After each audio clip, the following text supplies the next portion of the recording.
Let's chat about market research.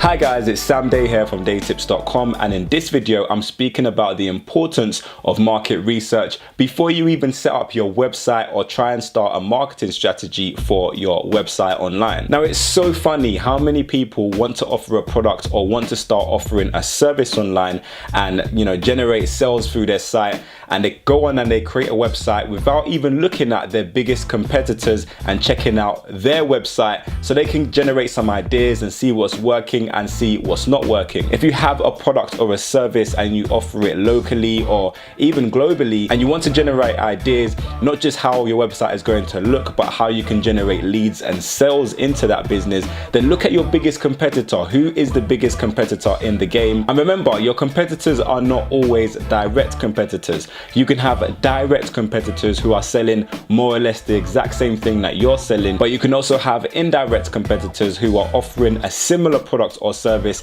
to the same client group or target group that you're trying to offer to. So you want to check out these people because these people have been in the game for longer than you have. They've been serving your niche for longer than you have. Check out their website, check out their social media platforms. What kinds of things are they already doing right that you can start adopting from day one? You don't have to reinvent the wheel. See what is already working and use that market research to your advantage when creating your site and when creating your marketing strategy. So whenever I get someone send me an email or ask me about, they've got a product or they've got a service, but they just don't know where to start in terms of promoting it, I can always tell that they haven't even started with market research. That is the fundamental thing that you need to start with, looking at your competitors, seeing what is already on the market, seeing what is already being offered and how it's being offered, and see if you can emulate. That is where you start, and obviously you're going to improve on that and put your own spin on it and put your own brand on it, and you want to be original with it, but you at least want to see what's out there so that you can start competing. And there's a big difference between emulating and copying.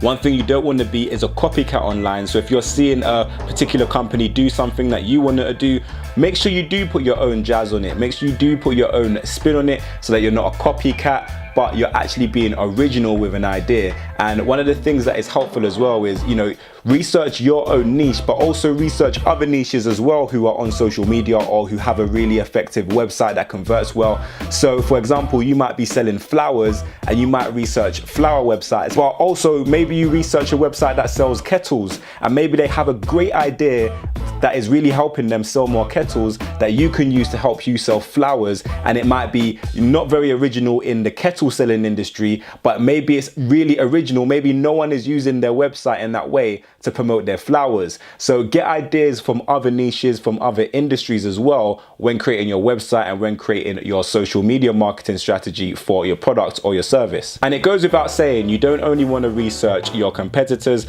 but you want to research your customers, because at the end of the day, these are the people who have needs and who have wants. And if you're not addressing their needs and their wants, not only in your product itself, but also in your marketing campaigns, then people are not going to be enticed to want to buy your product or your service.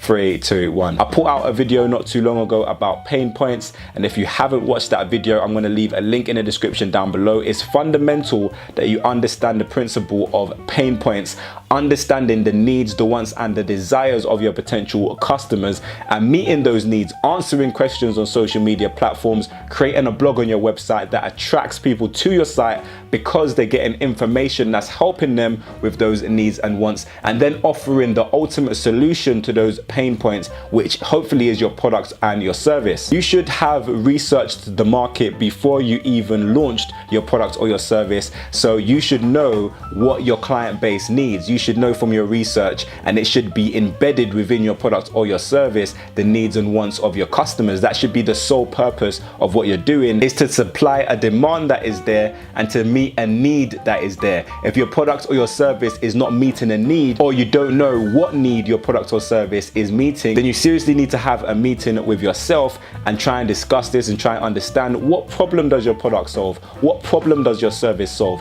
Who does it solve this problem for? How can you reach that particular person? Where do they spend most of their time online? What language do they use? What kind of content do they consume? Do they consume videos? Are they on Instagram? Or maybe they're on Facebook? Maybe they're intelligent and they're readers and you might want to produce a blog and, you know, maybe even create a lot of articles. You really need to understand who your target customer is, and the more you understand about them, the easier it becomes to sell to them. Now, hopefully after watching this video, you realize and understand the importance of your market research whenever creating your website or whenever creating a social media marketing strategy for your website. You need to firmly understand your market, firmly understand who is already competing in the market, either directly or indirectly, and even more so understanding your customers, their needs, their wants and their desires. And once you do that, selling to them becomes easy. If this video did help you out, then please click the like button down below and make sure you share this video with a friend. If you have any additional questions or comments, then leave them for me in the comment section. But until next time, watch some of my other great videos and make sure you subscribe to this channel for more awesome business related content. Have a great day, and I'll see you soon.